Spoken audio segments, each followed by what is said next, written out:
Hello, everyone, and welcome back to the CricBlog podcast, our first episode for 2024. Really happy to be back. Really looking forward to a big year ahead.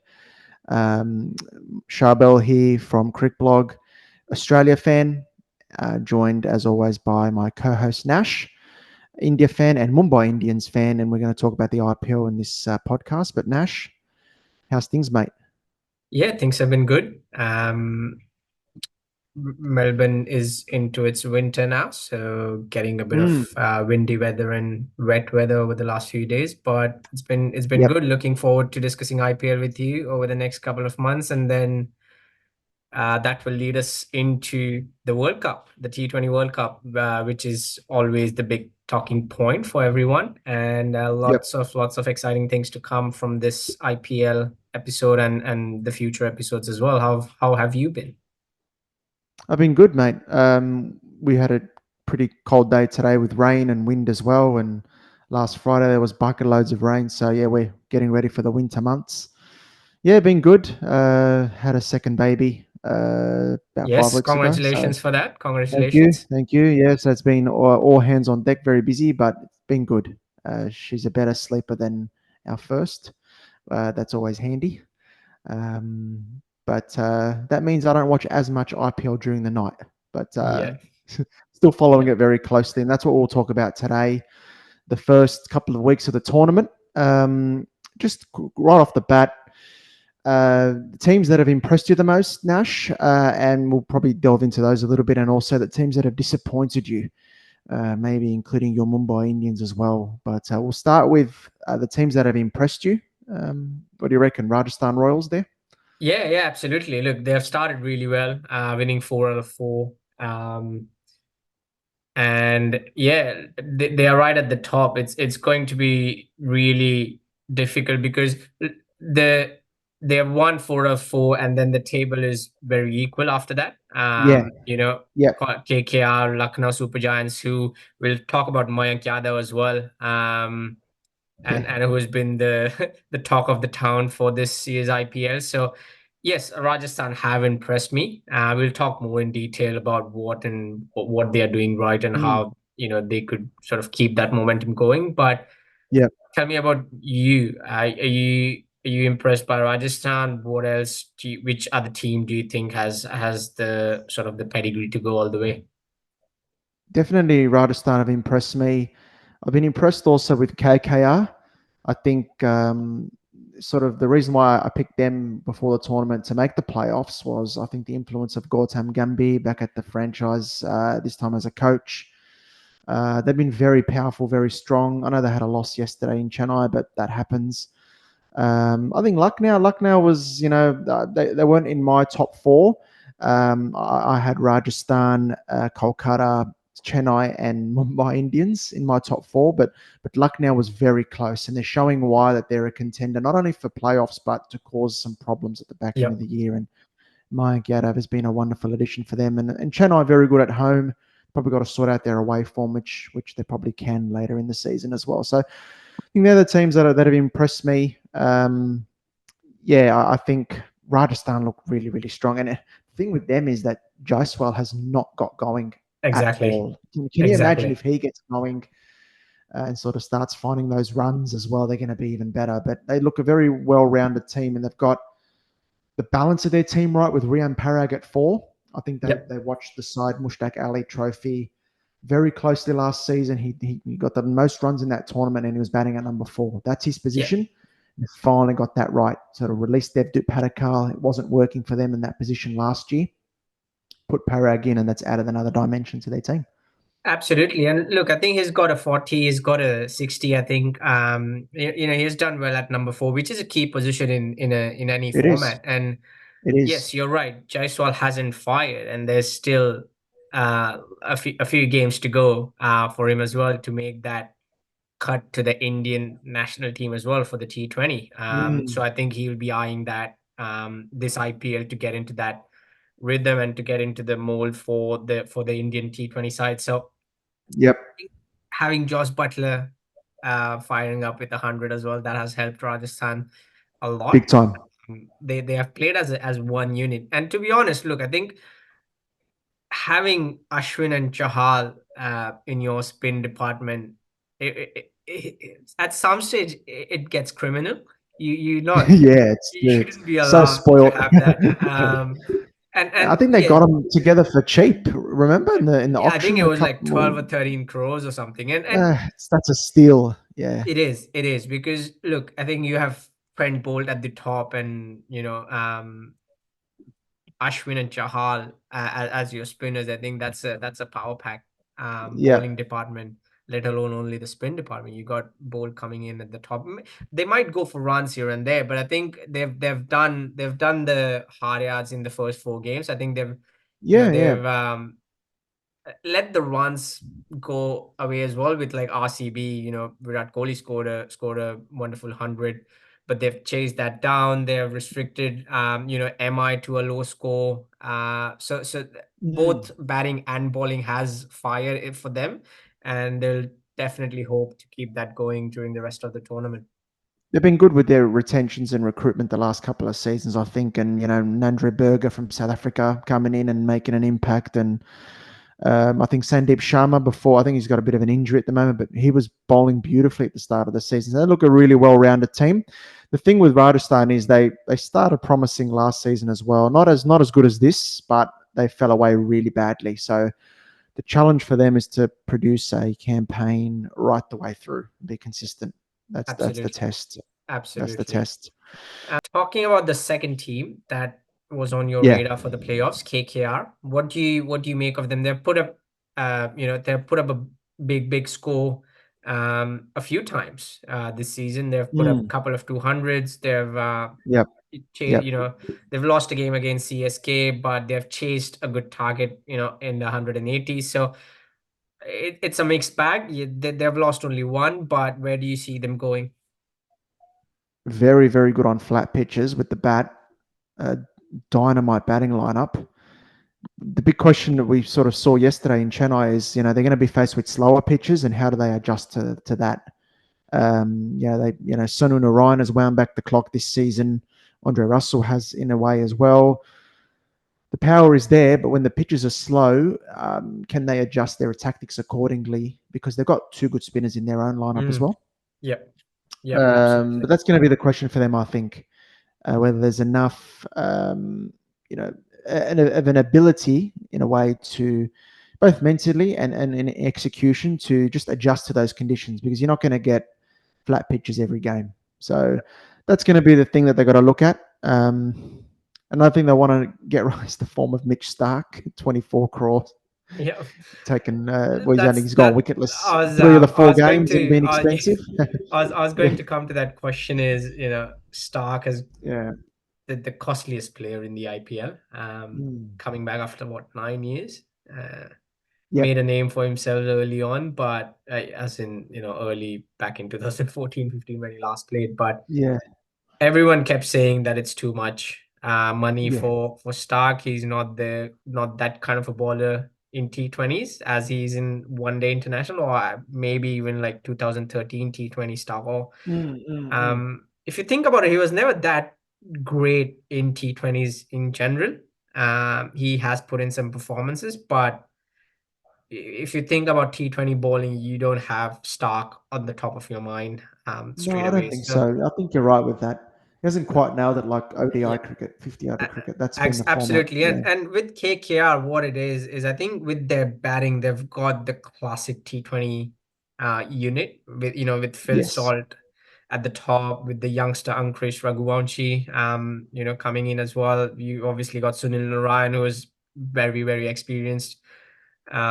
You got someone like a Venkatesh Iyer who can bat and bowl. Rinku Singh, the he's in contention for the Indian national T20 side as Yeah, well. You got Rinku Singh Andre and Andre Russell, Russell as absolutely. You got finishers. Whew. spin, Yeah.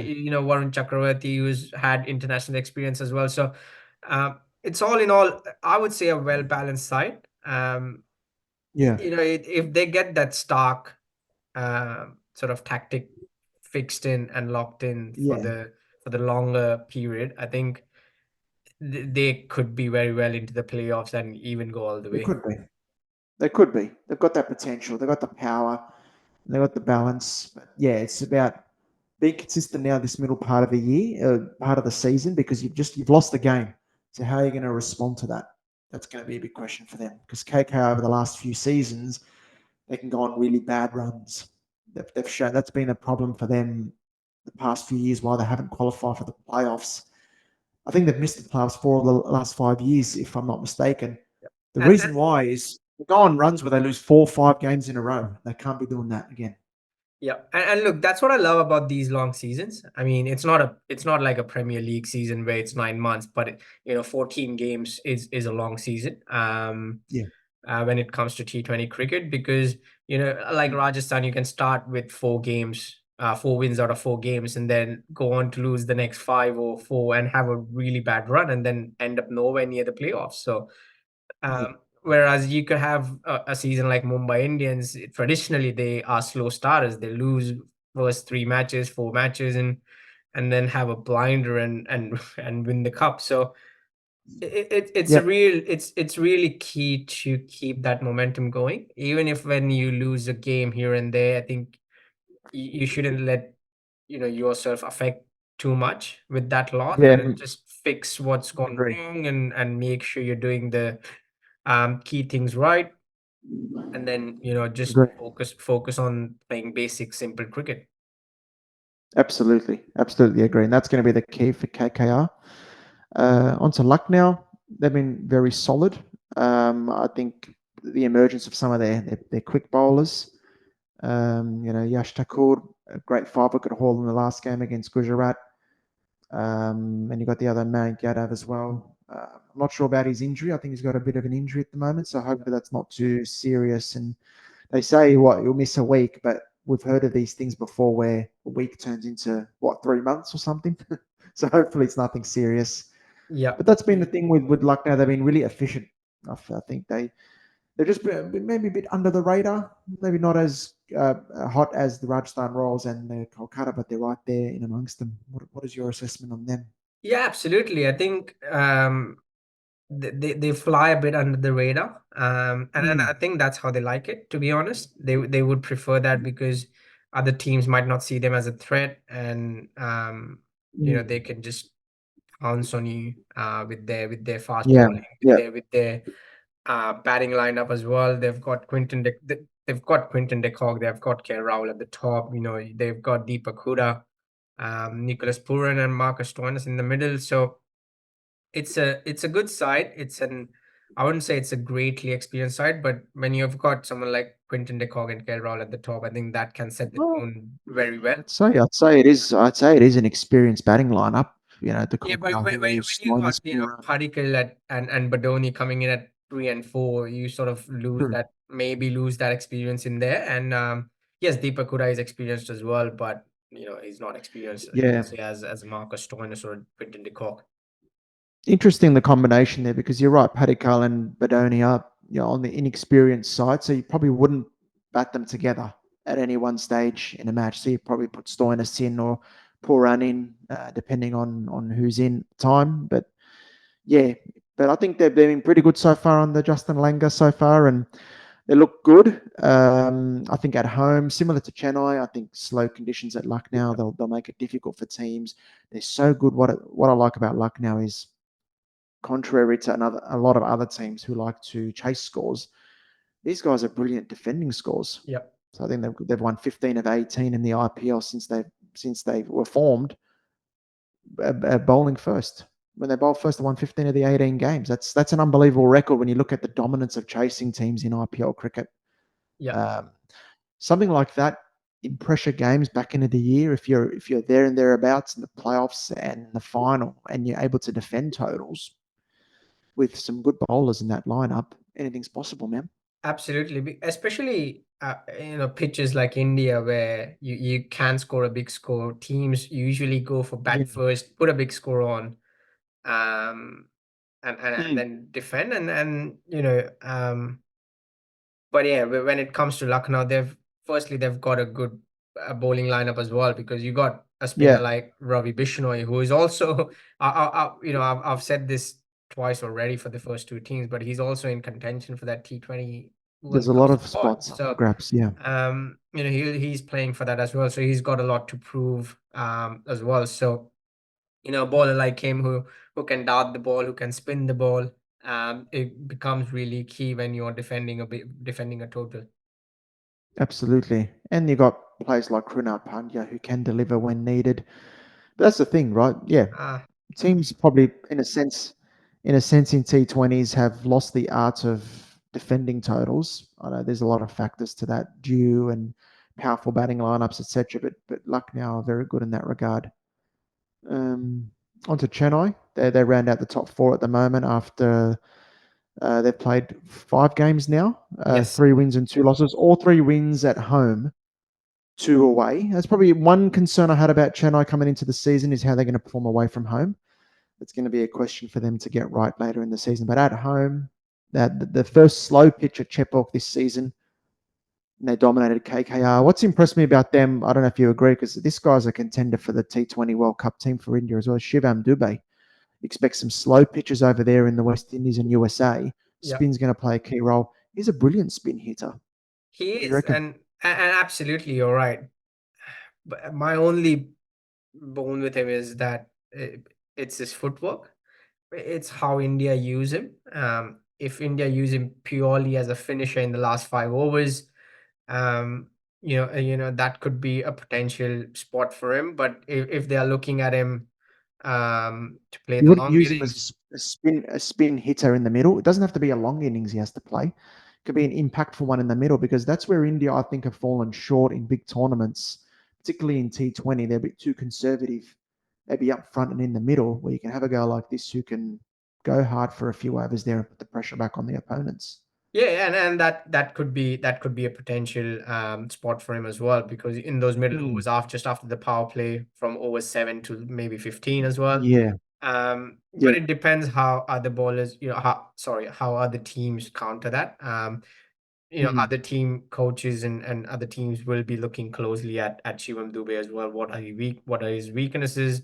How does he counter the slower bouncer and how does yeah. he counter the bouncer in general, the short ball in general? So it's going to be really interesting. He is definitely in contention with the performances that he has put in. Um, there's lots of spots up for grabs for that Indian T20 international and for other teams as well, to be honest. So with Mm. Chennai, coming back to Chennai, I think it's a classic story, isn't it? They are. Um, I can't remember. I may be wrong. And people might listen to this and say, "Yeah," but I can't. I can't remember them absolutely dominating the group stage ever. Like winning 6, 7 out of 7 or winning 8 out of 8, and Mm. they're always there and thereabouts.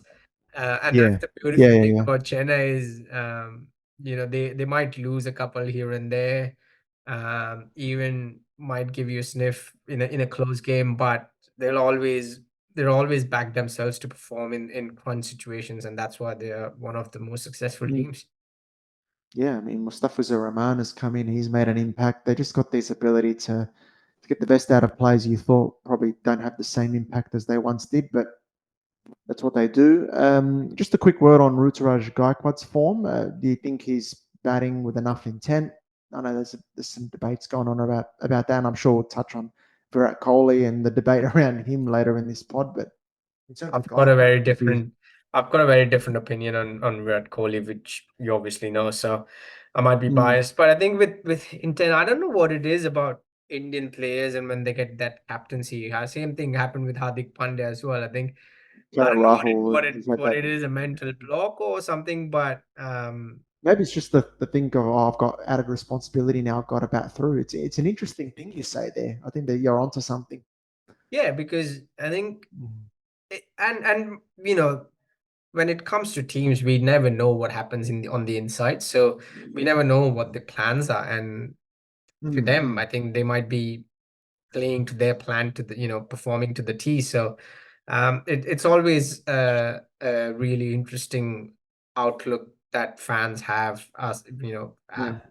we have on when it comes to like batting and T20 cricket, because there are experts out there, so-called experts out there, who just bash everything and anything you see, and there are others who say, "No, no, you need one batter to play the entire 20 overs," which is what I Mm. personally believe as well. So, there's no point just bashing and going for everything and end up scoring 70 rather than having a chance to score 150 and giving yourself Yeah, your bowlers something to bowl at. So yeah, it's makes really sense. interesting. And but when it comes to intent, I've heard that word so much in the Oh, last few years, and buzzword. it's it's definitely a buzzword. But Yeah. it is certainly interesting. With Chennai, I think we've heard the word intent so much, and moving on to the other teams which haven't shown any intent at all. The more one of the most disappointing teams, or a couple of disappointing teams. For me personally, obviously, as a Mumbai fan, they have been disappointing. But like I said at the start, slow starters can get really into it at the end of the tournament. But again, Mumbai and RCB for me have been personally really disappointing. What do you make of the disappointing teams on the bottom end of the table? Yeah, I have those two, and I definitely have Delhi Capitals there as well. They've conceded over 500 runs in their last two games. I know, like, they've got some holes in their team, and I didn't expect them to have a great season, but not 500 runs in two games. Like Norkia, a few seasons ago, he was one of the premier bowlers, or one of the top bowlers in the IPL. I thought, I think around the years 2020, 2021, he was an excellent option, but he's been hit for 20 in and over, I think, four separate times this season, if I'm not mistaken. I think I saw something like that. And yeah, they're definitely a disappointment. Mumbai, for me, I know they start slowly very often, but this season has felt a bit different for me. It seemed very distracted with the Yes, news of with the captaincy and Rohit's role in the field, and what fans believe, what they feel there's an injustice towards Rohit, and it wasn't the right decision, and it wasn't communicated properly, and it wasn't a proper thank you to Rohit, and lots of booing for Hardik Pandya and all that sort of stuff. And whether that's seeped into the dressing room, as you mentioned before, we don't know exactly what goes on, but it just seemed those first three games, especially, that there was a real sense of distraction from the team. And they weren't doing the little things right that typically Mumbai Indians do well. But they got a win on the board against Delhi in the last game. Big score on the board in that game. Bowling still left a bit to be desired, apart from Jasprit Bumrah. What a bowler he is, man.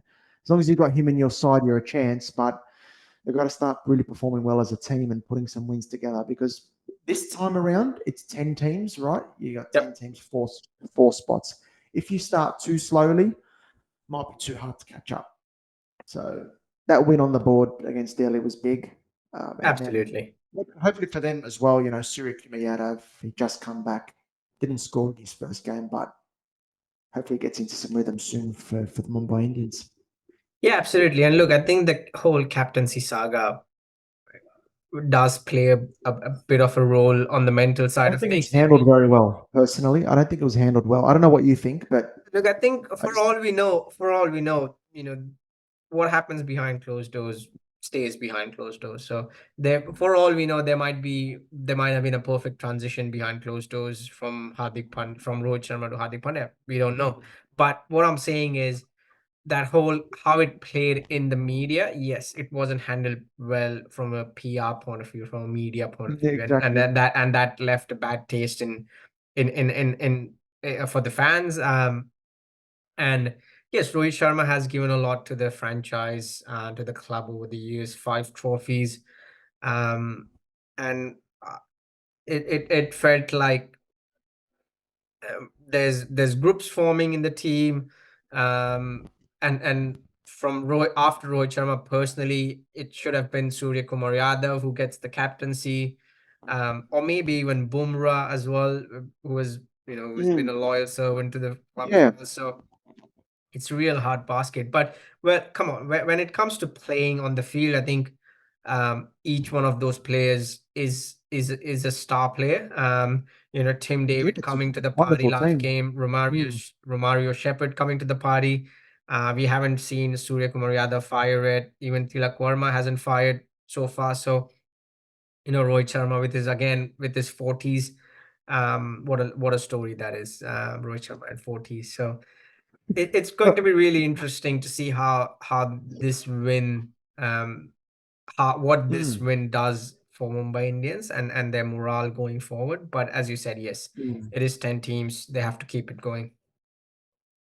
Yeah, and look, I agree with you around the whole captaincy thing. It could have been handled better. I just felt it happened so quickly, happened almost overnight. And this is a guy that's won you 5 titles and has given so much of the franchise. A little bit more could have been done in terms of even social media stuff and all that sort of stuff, just to keep the fans on side because there's been a lot of noise.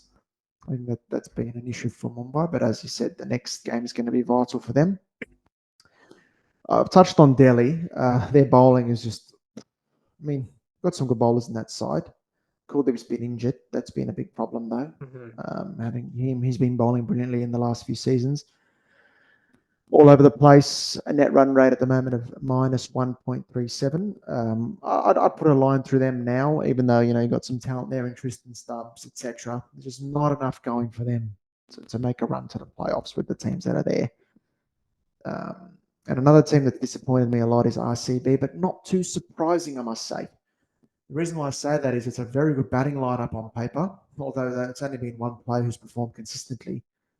But I looked at that bowling attack before the start of the season. I said, there's no way you can defend scores at the Chinnaswamy or restrict teams at Chinnaswamy or anywhere for that matter with an attack that looks so imbalanced, with a team that looks so imbalanced. What do you think? Am I Yeah, I being too mean, harsh? after the discourse on social media after their game against Rajasthan and Yeah. the way Kohli played, apparently, I'll paint you a picture. I was thinking about this, and I'll paint you a quick picture. Imagine if I come to you as us discussing cricket and told you, hey, this, let's say XYZ team. I don't tell you who that is. XYZ team. The player A scored 113 from 72 balls in a T20 international opening. The next player scored 44 of 33. The next player after that, who is supposed to be one of the best players, hard hitters of the ball, scored 1 from 3 balls. Um, and then you have a star all rounder from Australia, young all rounder who scored 5 from 6 balls, not out. You would think, okay, there's something wrong. The guy at the top is only the one performing, and then the next four are just there for the ride. And it was the other way around, apparently, on social media. The guy at the top was getting demolished for scoring 113 out of 72. But, you know, this whole discourse around the balls that are lost don't come back is, I think it's just baffling to me because if Virat Kohli doesn't stay till the end, doesn't score that 113 out of 72 balls, it's a lost cause. I mean, yes, they did lose the game, but There they would have been no chance. Yeah. absolutely no chance. And then after, you would think after scoring 183, you would back your bowlers to defend, but Well, that's the thing as well. I really, think subconsciously people think that in the back of their mind, people think that RCB's bowling is not that great. They need 200 plus all the time. So they so look you've at you've someone who's not. So, so you've so, they've so just someone given up says, on their bowling already. well, that's what I think subconsciously people think that. That's my opinion. People think that RCB don't have the bowling. It's onto the batting. You have to strike at 160 minimum and just go nuts. But the thing is with And Virat that's the is, thing about cricket is you have to understand that mm, every day is a different day. Every day Virat Kohli is not going to score 100. Every day it's not well, going to yeah, be absolutely, and he didn't 82 out score of 100. 58 at the And I think MCG. It's he got out relatively early. Which game was it? They lost, I think it was to KKR. yes, yeah. No, They KKR were chasing. he scored a 83. Which I team think was it I think against? It was at the Chinnaswamy. They were chasing a score. it was Lucknow. It was versus Lucknow. He scored a 22 out of Yes, 16. yes. So he was out pretty early. Where's the rest of the team then to perform? There's no one else performing, putting their hand up in that team. So I get the notion. I can understand the view that maybe at certain stages of his innings, as he gets in, he can probably push on a bit quicker in the middle overs, back end. Okay. But in terms of piling it on Virat when no one else is delivering, no I one mean, the else is guy's delivering. got the guy's got 250s and 100 from 5 games. I mean, there's not much he Yeah, can do if anyone no, anyone else is he's, chasing. he's, he's setting up your platforms at the top. It's down to the others to show something. And the thing with RCB as well, they've completely mucked up their auction strategy and their trade strategy before the tournament, in my opinion. So I did a reaction video when Cameron Green was traded in. I said, look, the guy as a player is a good player. He can deliver some value for you. But what does that mean for the rest of your squad? You haven't left anything for your bowling attack in terms of investment. Then you've put 11 crore in Alzari Joseph. That hasn't worked so far. So then you probably look at RCB's bowling attack and say you probably need 2 overseas seamers to have a decent bowling attack.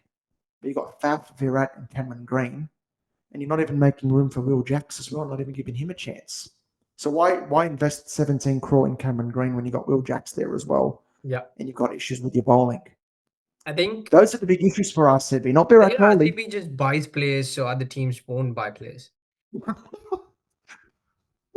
I think it might be like, well, yeah, let's just do it so that we don't have to play against them. But the bowlers they've released in recent seasons as well, Hasaranga and Chahal and these guys, they had some good bowlers in their ranks over the last few seasons, but they haven't really been able to build on that. And when they did well, it was in the UAE. They just have not done well since coming back to the Chinnaswamy. It's not a home ground. It's not a fortress for them. I don't know if in future seasons they change their strategy and go to a turning pitch or something like that and just start something different in the future. I don't know. Don't know what it is. Personally, I would say it is a massive credit to a person like Virat Kohli who has stayed with the team for 15 years. 16 years after what's been going on. I mean, the bowling's a mess. The middle order is a mess. You know, the guy literally had a 961 season and still didn't end up on the winning side. So you can just imagine what's going on in his mind. Yeah, I mean, RCB, Delhi, and Mumbai share the same story at this stage of the game. You've already written off Delhi Capitals. You don't think they'll make the playoffs. I think the same. I still have hope for RCB and Mumbai Indians. Call me a fanboy or anything, but hope for Mumbai.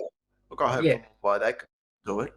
Yeah, Don't I know think about RCB. I think with that bowling lineup, it's actually mind blowing that RCB are actually above Delhi Capitals. So it's to going. their credit, I think Yash Dayal has done better than I thought he would so far. He's had some decent little performances there, but they're just, again, as a unit, there's not enough going in their spin department as well. I think they're behind the 8 ball when spinners in terms of experience and compared to other teams. I mean, the more experienced, the most experienced spinner they have is Glenn Maxwell and Karan Sharma. To be fair, Karan Sharma is not your he's not a youngster. He's a veteran and he's played a lot of cricket. He has played international test matches, domestic. You would think he would be the one they're counting to contribute, but I don't know. They also have Suraj. I mean, guys, I don't know. I love him in red ball cricket. Suraj, he's I quite love good. him in 50 overs as well, but his T20 bowling just doesn't inspire me. It hasn't cut the mustard, has it? And they need him to deliver because they need some inroads in power play desperately. Absolutely. And whether they keep Cameron Green there or look to go play 2 overseas fast bowlers, so Reece Topley and Lockie Ferguson, it gives that bowling attack a bit more of a meat to it. It's got a little bit more to it. Yeah, maybe that's what I'll go with. That's how I like Cameron Green. Everyone knows that I'm a big fan of his, and but 17 crore, I think that's stuffed the balance of the team. Absolutely. That could be enough to buy a good land in Western Australia when he comes back. But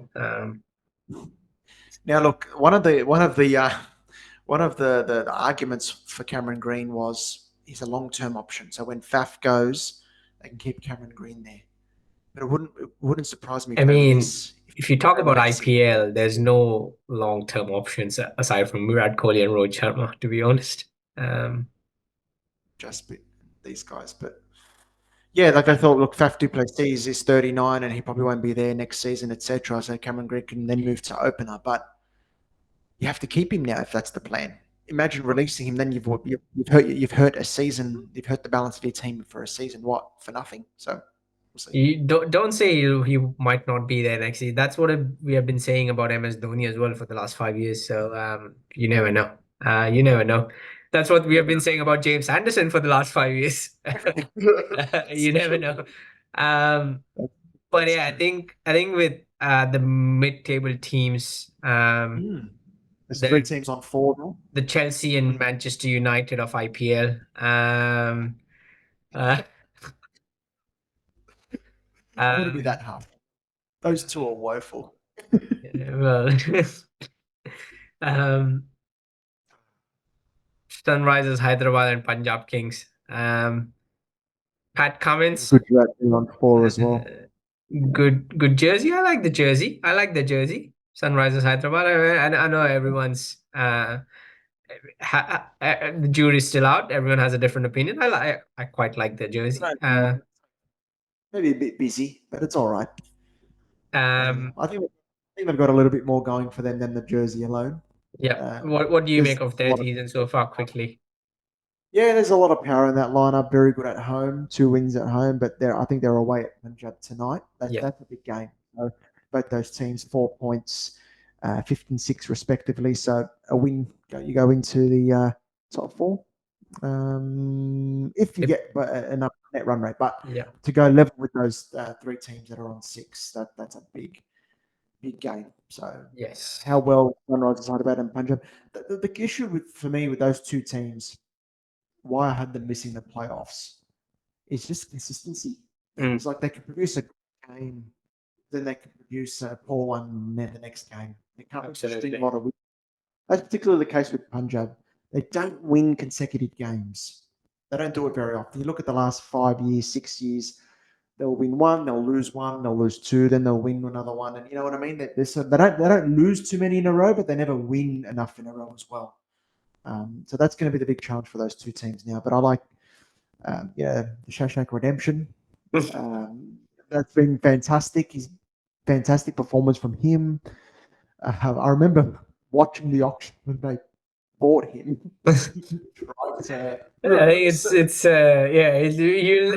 No one will ever know whether they've bought the right one or not. No one will ever know. They say they did, but I'm not sure about it. But we'll take their word for it. But he performed brilliantly. Well, he's performing. There's some things gone for both those teams. Absolutely, and things gone for both those teams. They'll think Pat Cummins would come good as well with the amount of money that they've given him. That's the thing as well. Like, it's a risk because he's won the World Cup for Australia in India. Let's just put him as captain. He's done a good job. And he's Australian. And he's Australian. Australians win, and let's just put him as captain, and let's just hope for the best. I was just baffled when they put him as captain. I was just like, what? Why? Me too. I was baffled as well. You don't know whether that'll come off or not. We'll just have to wait and see. But the reasoning behind it, I think, we won World Cup last year. Let's put him in. Gujarat Titans, I think they're missing Mohammad Shami. That's a massive loss. Hardik Pandya was a great captain for them, I think, the first 2 seasons, and he was very good with the bat as well. Offered stuff with the ball, as we know. But this season, I think it's going to be tough without Shami. Yep. Don't know if you feel the same way. Yep. And I think it's going to be interesting because Shami, we don't know if he'll be ready for the T20 International, the World Cup as well. So it's going to be really crucial for all the fast bowlers that are still in contention, that want to get into contention. Like, they have to keep performing on a consistent basis. So the likes of Arshdeep Singh and these guys. And Arshdeep Singh has fallen out of contention. He's far down the pecking line now. He's not quite the same as what he was a couple of years ago. So he's got to rediscover that form. You're right. Absolutely. And there's still quite a long way to go, and we'll be here doing this again in 2 weeks time. By then, each team would have played around 8-9 games, so we'll be well into the season. We might know our bottom team. We might know our top 4 teams, or at least top 2 teams.